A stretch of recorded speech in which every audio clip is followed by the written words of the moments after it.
Je n'ai jamais vu un homme aussi talentueux. Sans hésiter, il a porté le tuyau jusqu'à ce fossé. Il a creusé une tranchée au fond du fossé. Il a enterré le tuyau. Il l'a recouvert de mortier de ciment pour former une plateforme solide sur l'eau. À la fin de la vidéo, j'ai compris ce que signifie être un artisan de génie. C'est un grand projet. Avoir cette plateforme n'est que la première étape de sa construction. Il mélange le ciment et le sable et trace un arc au milieu. La véritable construction ne fait que commencer. Ces briques sont les matériaux utilisés pour la construction. L'homme construit les briques verticalement, en suivant la ligne. Les briques situées de part et d'autre sont coincées dans les rainures. Ensuite, il continue à monter en quinconce, jusqu'à ce qu'elles soient au niveau de la berge, pour former un mur incurvé à travers les berges, pour couper le fossé qui n'est pas très large. En regardant la vidéo ici, pouvez-vous deviner ce que l'homme fabrique après la construction du mur, pour le rendre plus solide et plus durable? L'homme gratte ensuite la surface du mur avec du ciment. De ses mains habiles, il a lissé la surface. Le fossé est maintenant complété par un bâtard d'eau. Mais ce n'est que la moitié du projet. L'homme va maintenant réaliser une structure importante.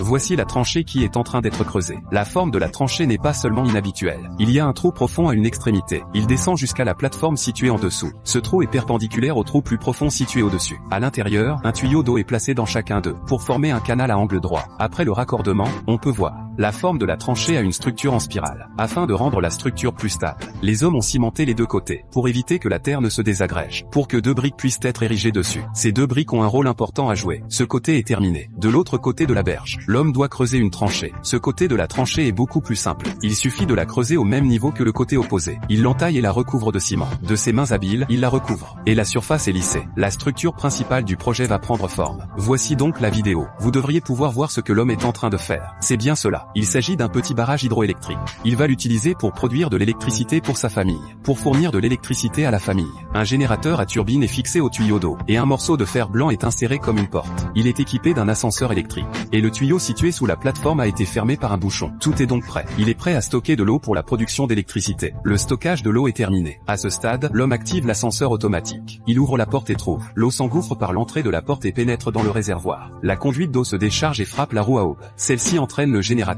Après avoir testé la carte de connexion, on a constaté que elle a répondu. Il peut maintenant la connecter à la prise de courant et l'utiliser pour allumer l'ampoule qui fait tourner le ventilateur. Le bon fonctionnement de la centrale électrique. L'homme est également très heureux. Avec ça, vous n'avez plus à vous soucier de l'électricité en été. J'admire vraiment le travail de cet homme. Quelle note donneriez-vous à ce petit barrage hydroélectrique? Quelle note lui donneriez-vous?